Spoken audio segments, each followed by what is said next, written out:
Our gentleman from Arizona on the other side of the aisle gave away the game today when he said why he wanted the audio transcript. We need the audio. Now let me explain why. Because your attorney also said that you did alter the transcript. And they said it was filler words, repeat words, and, I. But you know what? We don't know whether the blank, he said there were blank times where there was silence. We don't know whether those were 1 minute long, 2 minutes long. We don't know if he sputtered for and, because those were edited out. We do not know whether this supports and substantiates Mr. Herr's findings. He said we wouldn't know if Joe Biden had said and. So I just want to ask you this question. Special Counsel Robert Hur said that this transcript was accurate. The written transcript was an accurate rendition of the audio transcript, correct? Except for some stutters. Yes. Okay. So what the gentleman from Arizona wants is that transcript audio with the and. Because Joe Biden stutters. He's had a stuttering problem his entire life. He overcame stuttering. He was made fun of in school, and he overcame this disability to become president of the United States, a leader of the free world. And it is despicable that my Republican colleagues want to go after him for his stuttering problem. They should apologize, and I yield back. Trump advisor Roger Stone was convicted in a federal court, correct? That's my recollection. Trump donor Elliot Brady was convicted in a federal court, correct? Also my recollection. The Attorney General at the time for those two convictions was Bill Barr. Which president nominated Bill Barr for Attorney General? President Trump.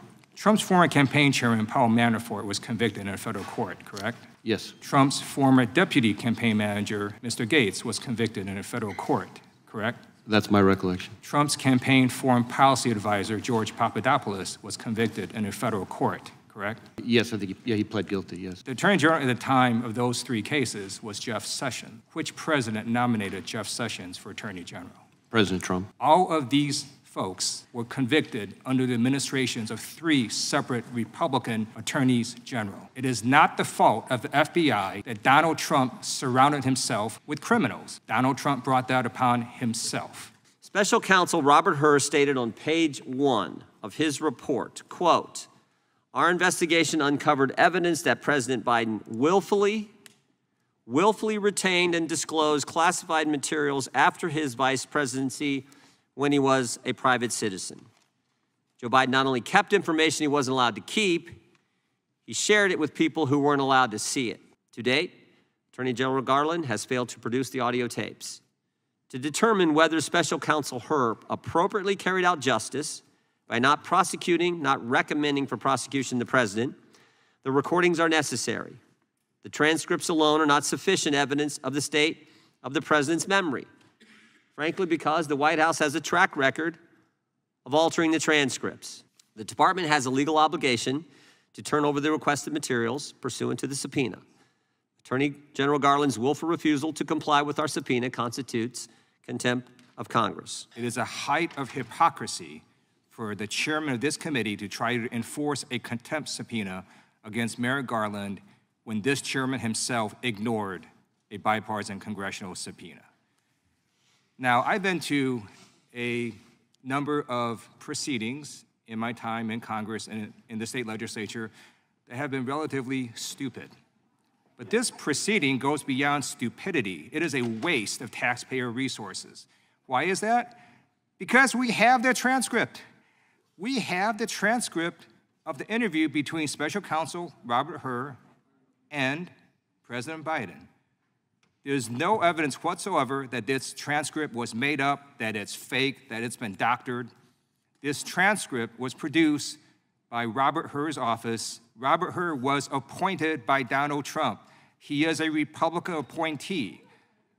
The notion that somehow this transcript is fake is a wild, insane conspiracy theory. Today, I'm introducing a new amendment that would prevent President Biden or any president from selling our strategic oil reserves for political reasons. And to imagine that President Biden would say that he would not consider this bill, President Biden is telling America that he doesn't care about our emergency supply or our national security. I can summarize this debate of the last 2 days into one sentence. Joe Biden lowered your gas prices, and Republicans are upset about it. That's what this is about. The U.S. made $4 billion on Joe Biden's action. Republicans always want to say, well, let's run government like a business. Joe Biden did exactly that when he lowered your gas prices and then made a $4 billion profit for the United States of America. So recently, a member of the Republican caucus was asked, a member from Tennessee, what we're going to do to fix school violence, and his answer was, we're not going to fix it. Criminals are going to be criminals, and my daddy fought in the Second World War, fought in the Pacific, fought the Japanese, and he told me, he said, buddy, he said, if somebody wants to take you out and doesn't mind losing their life, there's not a whole heck of a lot you can do about it. Well, Democrats have a different view. Instead of wasting time on political stunts like H.R. 1, let's pass universal background checks into law. Here's this chart. It shows that under Trump, there were 133,000 border apprehensions in May 2019. And last month, under the Biden administration, there were less than 100,000 border apprehensions. The facts show the southern border is doing better last month than it was under Trump in May 2019. Thank you, Secretary Mayorkas, for your public service. And now the Republicans want to impeach you. Good luck with that one. What happened on January 6th is that Donald Trump's supporters showed up because he told them to. They marched to the Capitol because he told them to. They attacked the Capitol because he told them to stop the steal. That is the truth, and that is how history is going to record it. Thank you for prosecuting those who attacked our nation's Capitol. I yield back. So in addition to doing stupid stuff and trying to pass extreme bills, Republicans have now gone on a rampage about what the Manhattan District Attorney is doing without even knowing what the purported charges are or what the grand jury evidence is. No one is above the law, not the former president's enablers, not the former president's attorneys, and not the former president himself. In your investigation, did you find that President Biden set up a shell company and covertly paid $130,000 in hush money to an adult porn star? No. Okay. Did you find that President Biden directed his lawyer to pay $150,000 in hush money to a former Playboy model? No. In your investigation, did you find that President Biden called the Georgia Secretary of State to demand that he, quote, find 11,780 votes? No. Did you find that President Biden devised a scheme to organize a slate of fake electors to undermine a free and fair election? No. Did you find that leading up to January 6, 2021, President Biden urged his supporters to travel to D.C. and to storm the Capitol? No. Thank you. Each of these activities I laid out describe what Donald Trump did, his efforts to bully election officials, overturn the results of the election, and deceive the American people.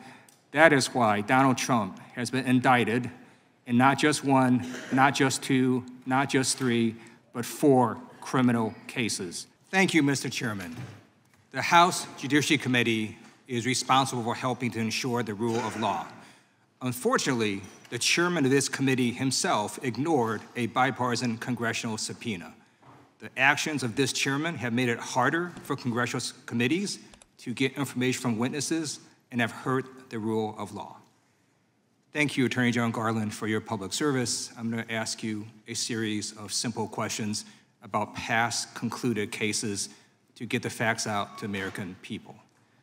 The Department of Justice charged Donald Trump's former campaign chairman, Paul Manafort, in a federal court with multiple felonies. Mr. Manafort was convicted in a federal court, correct? It's my recollection of what the public record discloses. Public record shows he was convicted in a federal court. The Department of Justice charged Donald Trump's former deputy campaign chairman, Rick Gates, with multiple felonies. Mr. Gates was convicted in a federal court, correct? Again, that's to my best of my recollection, that's what the public record discloses. Thank you. The Department of Justice charged Donald Trump's former campaign foreign policy advisor, George Papadopoulos. Mr. Papadopoulos was convicted in federal court, correct? Again, that's my best recollection of the public record. You were not the Attorney General at the time, correct? I was not, no. In fact, the Attorney General for those 3 criminal cases was Jeff Sessions, who was nominated by Donald Trump. The Department of Justice charged Donald Trump's former lawyer, Michael Cohen, with multiple felonies. he was convicted in a federal court, correct? Again, that's my best recollection of the public record. You were not the Attorney General at the time, correct? I was not. In fact, Michael Cohen had two sets of convictions. The Attorney General for Michael Cohen's second conviction was Matthew Whitaker, who was also appointed by Donald Trump. The Department of Justice charged Roger Stone, who was an advisor to Donald Trump, with multiple felonies. Roger Stone was convicted in a federal court, correct? Again, my best recollection of the public record. Yeah. The Department of Justice charged Elliot Brady, who was a fundraiser for Donald Trump. Mr. Brady was convicted in a federal court, correct? Same answer. You were not the Attorney General at the time, right? I was not. Okay. In fact, the Attorney General for those two criminal cases was Bill Barr, who was nominated by Donald Trump. What these facts show is that the Department of Justice has not been weaponized. We have one Department of Justice that goes after criminals regardless of party affiliation. These Trump associates were convicted under the administration of 3 Republican attorneys general, each of whom was nominated by Donald Trump. Trump's campaign manager, felon. Trump's deputy campaign manager, felon. Trump's foreign policy advisor, felon. Trump's lawyer, felon. Trump's political advisor, felon. Trump's fundraiser, felon. It is not the fault of the Department of Justice that Donald Trump surrounded himself with criminals. Trump brought that upon himself. One of the things that makes America great is we are ruled by the law, not by a cult of personality. I want to thank you, Attorney General Garland and the Department of Justice, for applying the law without fear or favoritism. And I note as we sit here today, the Department of Justice is prosecuting Hunter Biden in a federal court right now. You can't love your country only when the candidate you like wins, and you can't love law and order except when the criminal felon is someone you like. In America, no one is above the law, not the rich, not the powerful, not any former presidents, and certainly none of his criminal felon enablers. Joe Biden lowered your gas prices last year, and that makes Republicans mad. And how do we know? They said it out loud. The gentlewoman from Georgia earlier this morning just said that Joe Biden lowered your gas prices for political reasons. President Biden abused his power to sell our oil, reduce gas prices so that the midterm elections would swing Democrats' way. It's a shame to trick the American people just to win an election. There's no reason the president should be able to sell one of our most strategic resources for political gain. Instead, the president should unleash American energy at home. I urge my colleagues to support my amendment and yield back. You know, I don't care why a president lowers your gas prices. If any president can lower your gas prices, we should support that president's action. And if prices surge later this year, if gas prices surge again, Joe Biden should be able to use the tools at his disposal and lower your gas prices again. We should be giving the president even more flexibility to use the Strategic Petroleum Reserve to lower your gas prices. Joe Biden lowered your gas prices, and Republicans want to keep him from doing that again. We don't want to stop the president from lowering your gas prices. We want Joe Biden to lower your gas prices again if he could do that. But there's another reason this Republican bill is so stupid. Because not only did Joe Biden lower your gas prices, the United States of America made a profit on it. Buy low, sell high. It was brilliant what Joe Biden did. He released the Strategic Petroleum Reserve at prices when gases were high, and that's helped lower the gas prices, and then he refilled it at the lower amount. The U.S. made $4 billion on Joe Biden's action. Republicans always want to say, well, let's run government like a business. Joe Biden did exactly that when he lowered your gas prices and then made a $4 billion profit for the United States of America. Adopt my amendment, which would make this stupid bill better, and then vote against this bill. If Republicans are going to go low, I am going to punch back. So let's talk about Donald Trump. I agree with the Republican from New Jersey who said if a person cannot stand trial, he should not be president of the United States. Donald Trump has fallen asleep multiple times at his own criminal trial. I'm a former prosecutor. I can tell you that is not normal. I think there may be some physical and mental health issues that should be investigated. I'm going to tell you what people in the courtroom are writing about Donald Trump falling asleep. Here's a reporter who has been observing this. One reporter observed, quote, that Donald Trump has nodded off a few times, his mouth going slack and his head drooping onto his chest, end quote. Another reporter said, quote, that Donald Trump slowly dropped his head. His eyes closed, it jerked back upward, he adjusts himself, then his head droops again, he straightens up, leaning back, his head droops for a third time, he shakes his shoulders, eyes closed still, his head drops, end quote. If a person is so weak and feeble, if Donald Trump is so weak and feeble, he cannot stay awake at his own criminal trial, he can't be president of the United States.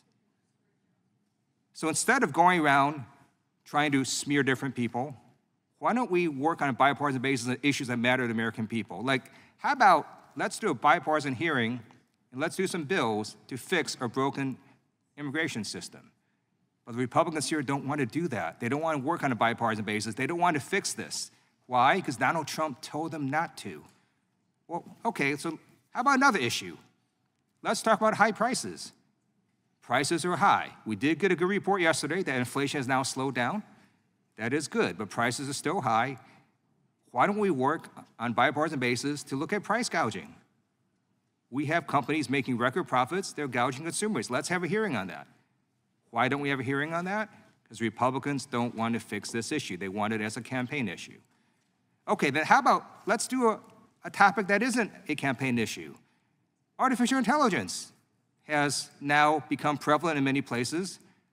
It could have privacy implications. It could do amazing things. It could also harm us in a variety of ways in terms of bias and so on. Why don't we do a hearing on this in this committee? Why don't we do that? Instead, we're here doing this stupid stuff to try to get audio of a transcript we already have. And it gets even worse than that. There is a second committee. The Oversight Committee is going to do an exact same hearing on this contempt proceeding. Let me just put in that, you know what? At least the chairman of that committee did not ignore a congressional bipartisan subpoena. It might be more appropriate for that committee to do it, and we should end this proceeding right now. I yield back. Thank you, Chairman Jordan. I want to first say that the House Judiciary Committee is responsible for helping to enforce the rule of law. Unfortunately, the actions of this chairman in ignoring a bipartisan congressional subpoena have damaged the ability of this committee to get information from witnesses and damage the rule of law. Now, Mr. Hur, thank you for being here today. Thank you for sharing your compelling immigrant story. That just goes to highlight how America is a nation of immigrants.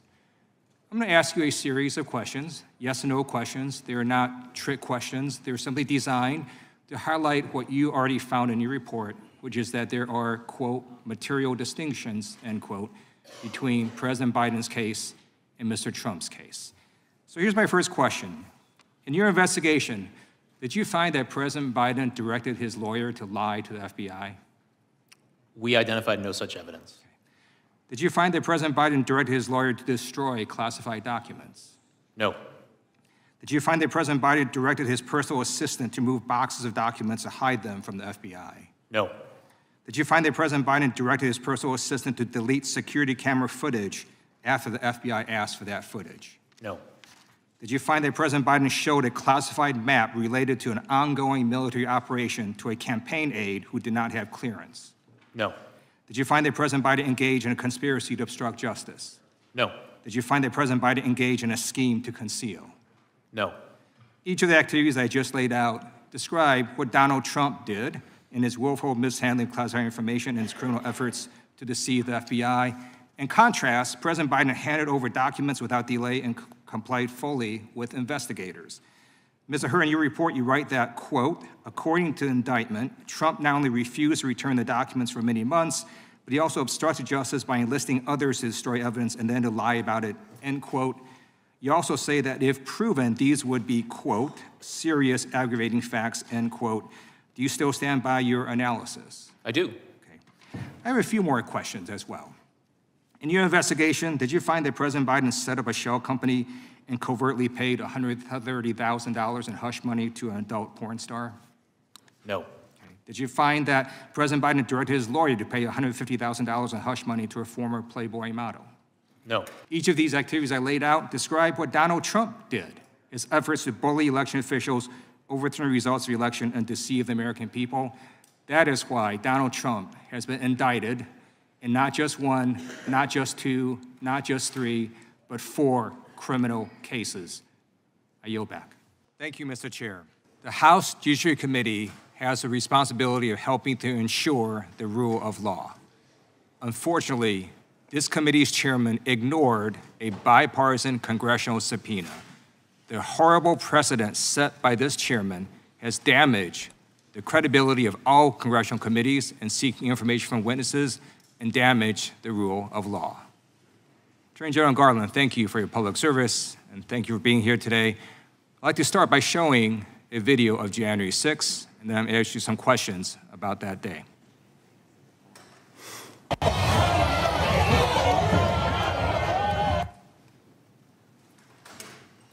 Hey, brother, we're boots on the ground here. We're moving on to Capitol now. I'll give you a boots on the ground update here in a few. Multiple Capitol entries! Multiple Capitol entries!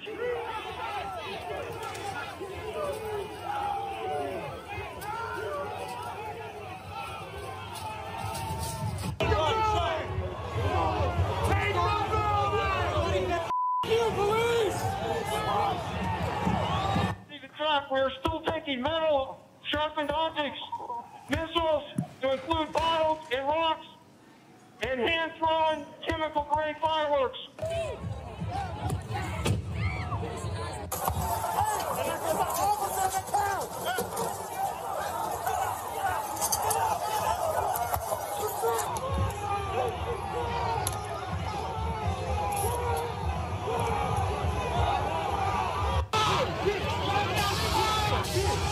This is now effectively a riot.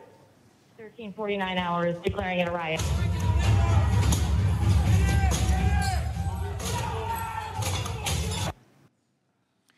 Attorney General Garland, the Department of Justice charged over 1,100 defendants in connection with the attack on our Capitol, correct? Yes, that's correct. I'm going to state 2 facts. The people who showed up on January 6th to attack the nation's Capitol were supporters of Donald Trump. They attacked the Capitol to stop Congress from certifying the fact that Donald Trump lost the election. Those 2 facts were so horrible that some in the right-wing media and some Republican members of Congress could not handle that, so they made up conspiracy theories. In fact, Donald Trump called January 6th a beautiful day. He said the people who showed up had love in their hearts. The Republican member of Congress said January 6th was like a normal tourist visit, and some Republicans have said there were no weapons used on January 6th. Attorney General Garland, were there weapons used in the attack on January 6th? Yes, in the video you already saw some of the weapons that were used, and there are obviously many more, many hours of video. Another conspiracy theory is that somehow the FBI actually orchestrated this attack. So I'm going to go through some cases that have gone through completion and resulted in sentencing. Joe Biggs was sentenced to 17 years in prison for seditious conspiracy and other counts related to attack on our nation's Capitol. Have you seen any shred of evidence that Joe Biggs was an FBI agent? No.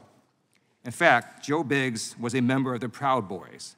This is what Assistant U.S. Attorney Connor Monroe stated about Joe Biggs and the Proud Boys in court. He stated, quote, "They saw themselves as Donald Trump's army, fighting to keep their preferred leader in power no matter what the law or the courts had to say about it." And on September 4th, Joe Biggs stated that he is confident Trump will pardon him. He said, quote, "Oh, I know he'll pardon us. We're his supporters. We went there like he asked." I'd like to now ask you about the case of Stuart Rhodes, who was sentenced to 18 years in prison for the attack on our nation's Capitol. Have you seen any shred of evidence that Stuart Rhodes was an FBI agent? No. In fact, he was the founder of the Oath Keepers, a far-right paramilitary organization.